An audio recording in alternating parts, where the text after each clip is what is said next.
वर्णिवेशरमणीय दर्शनं मन्दहासरुचिराननाम्बुजं पूजितं सुरु नरोत्तमैर्मुदा धर्मनन्दनमहं विचिन्तये। असतो मा षड्गमय तमसो मा ज्योतिर्गमय मृत्युर्मा अमृतं गमयः। ओम शांति शांति शांति। આજની જ્ઞાન સભાની અંદર પધારનારા બધા જ ભગવદ્ ભક્તોને વેદાંતાચાર્ય, પુરાણ ઇતિહાસાચાર્ય અને ફિલોસોફી શાસ્ત્રી રાકેશભાઈના હિતપૂર્વક જય સ્વામિનારાયણ। ભક્તો, ગયા વખતના જન્મ મરણના આશૌચના પ્રવચનની અંદર તમને અમે કહ્યું હતું કે હવે પછીના પ્રવચનની અંદર આપણે એ સંબંધમાં વાત કરશું કે કયા આશ્રમવાળાએ આ જન્મ મરણનું આશૌચ પાળવાનું નથી,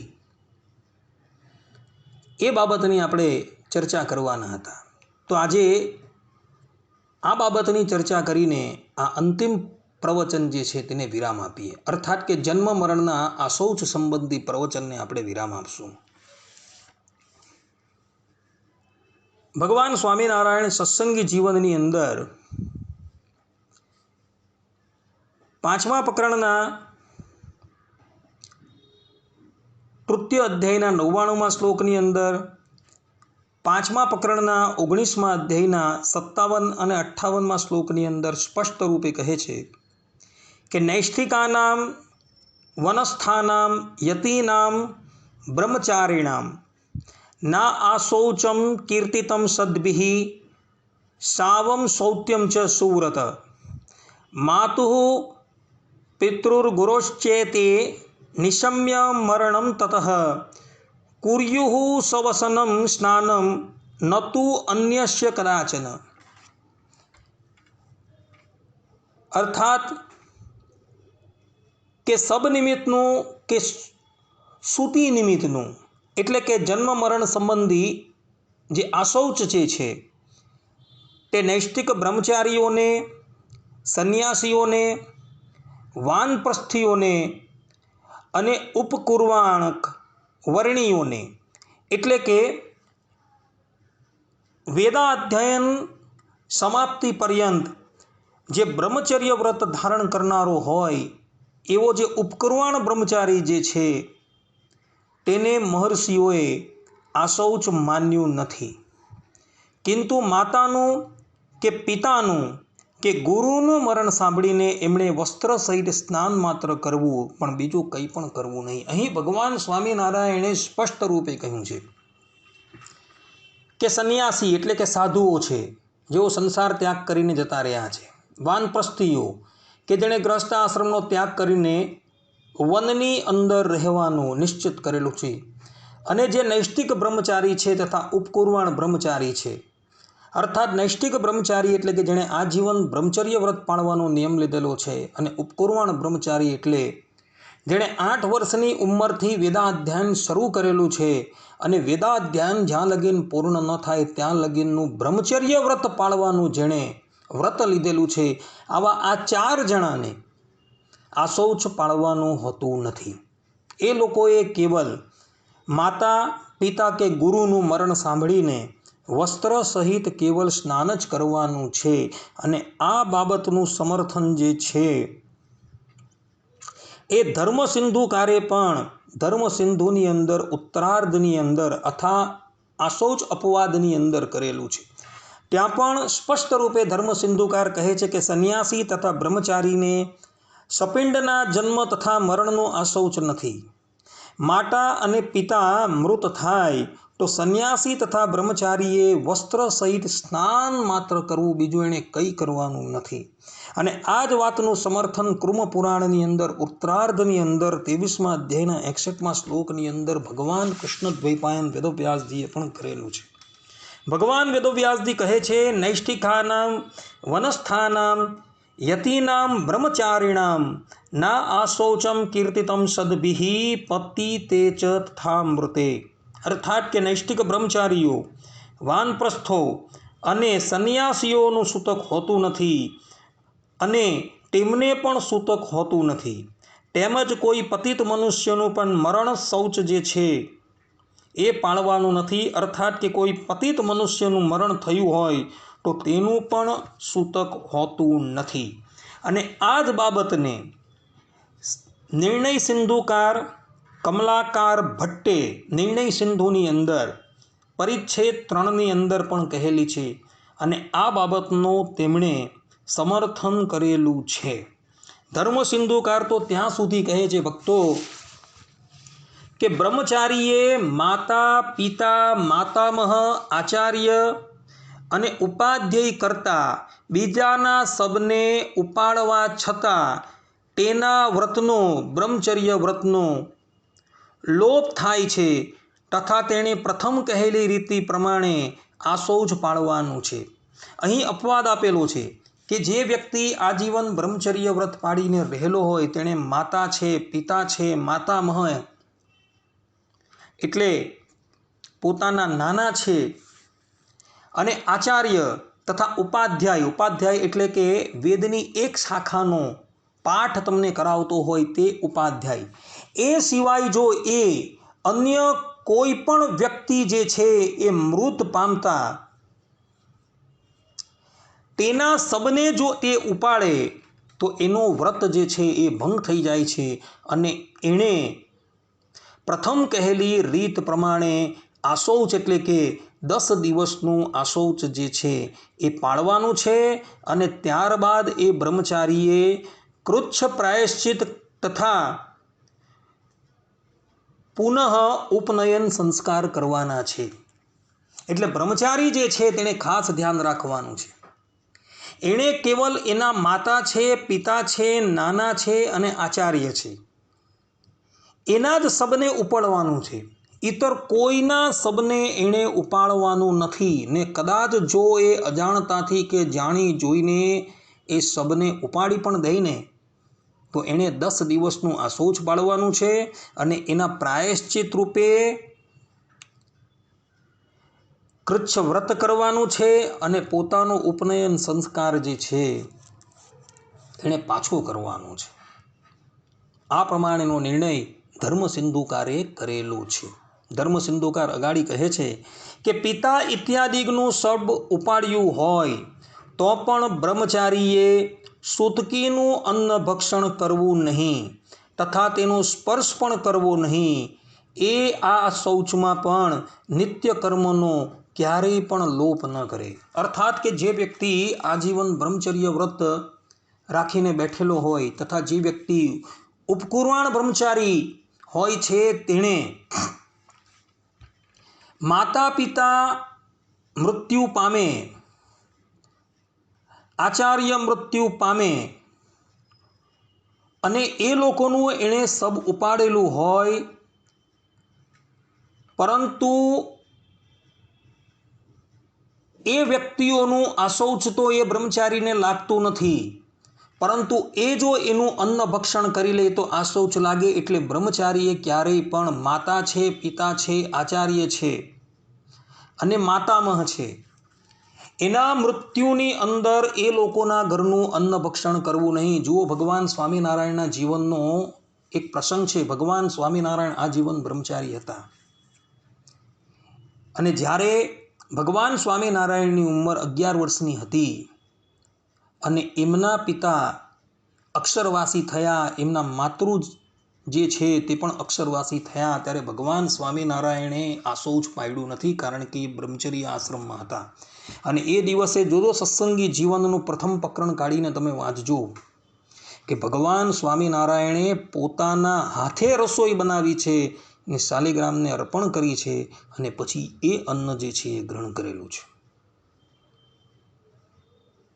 માટે ભક્તો બ્રહ્મચર્ય વ્રત પાળનારાએ આ વાત ખાસ ધ્યાન રાખવાની છે.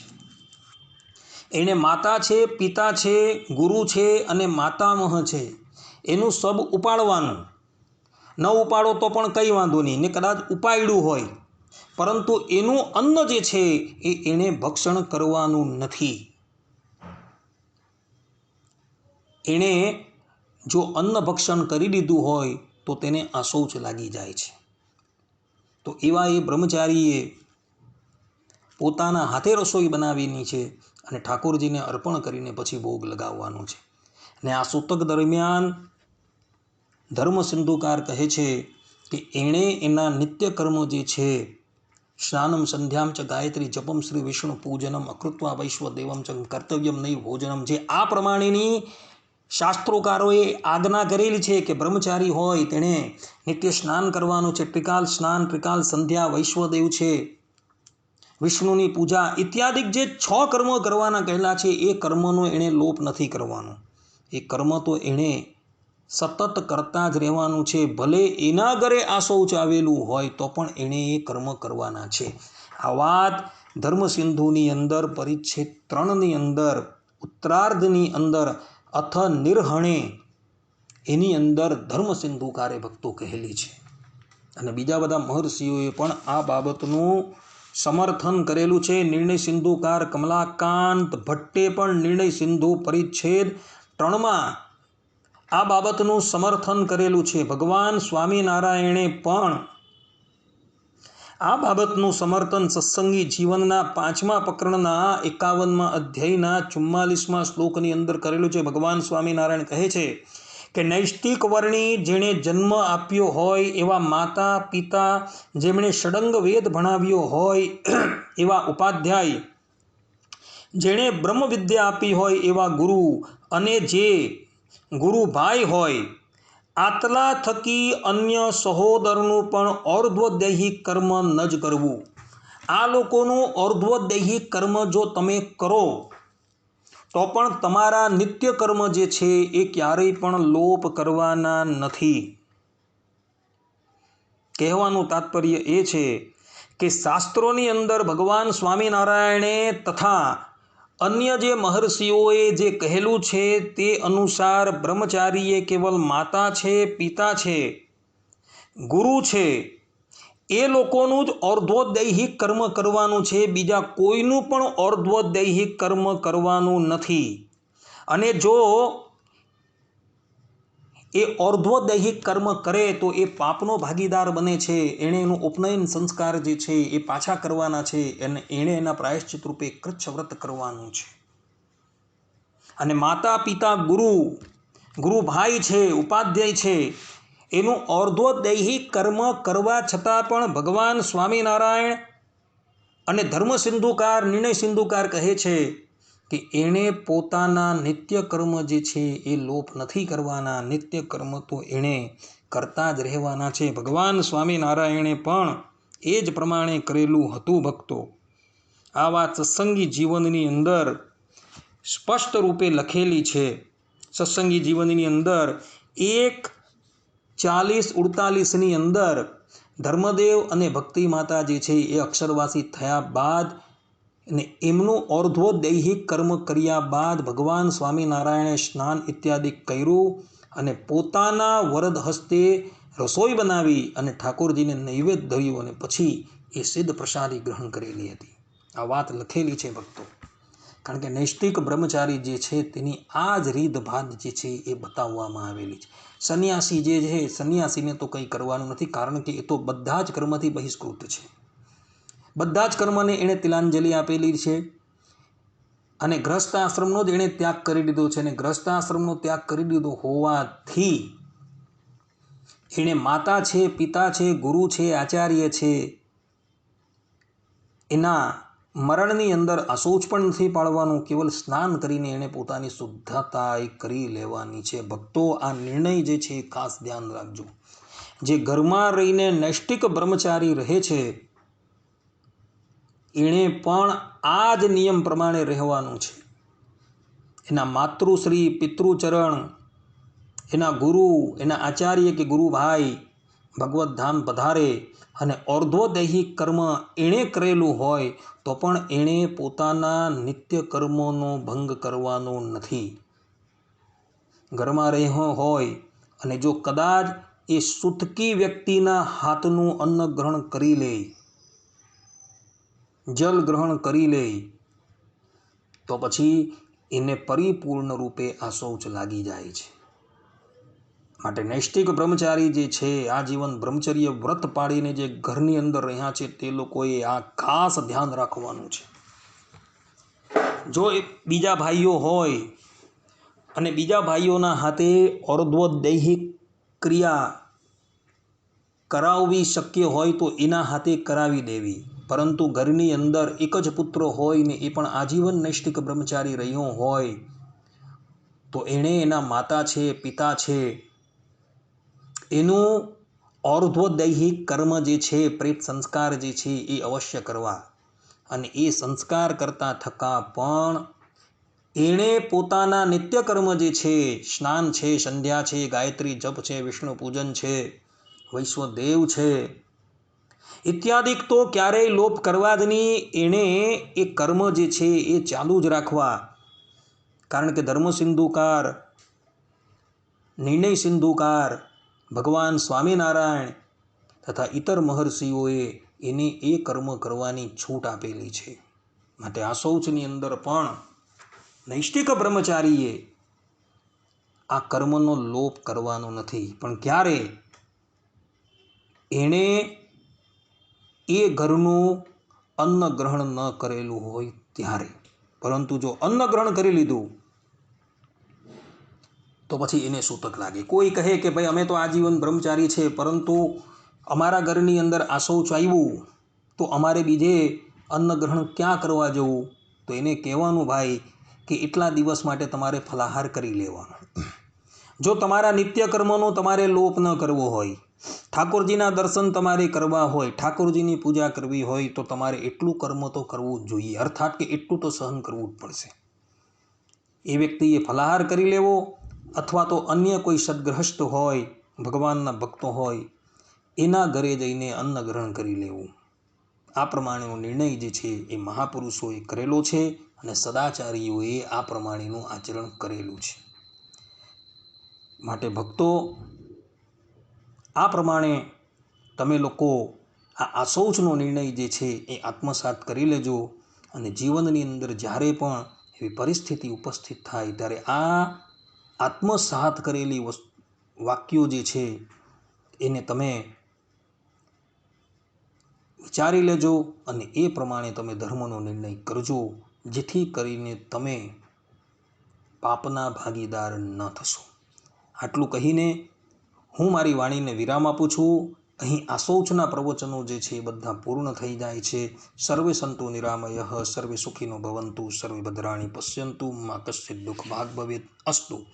જય સ્વામિનારાયણ. શ્રીપતિમ શ્રીધરમ સર્વદેવીશ્વરમ ભક્તિધર્માત્મજમ વાસુદેવમ હરે માધવમ કેશવમ કામદમ કારણમ શ્રી સ્વામિનારાયણમ નીલકંઠમ ભજે સહજાનંદ સ્વામી મહારાજની જય. બધા જ ભગવદ્ ભક્તોને હેતપૂર્વક જય સ્વામિનારાયણ.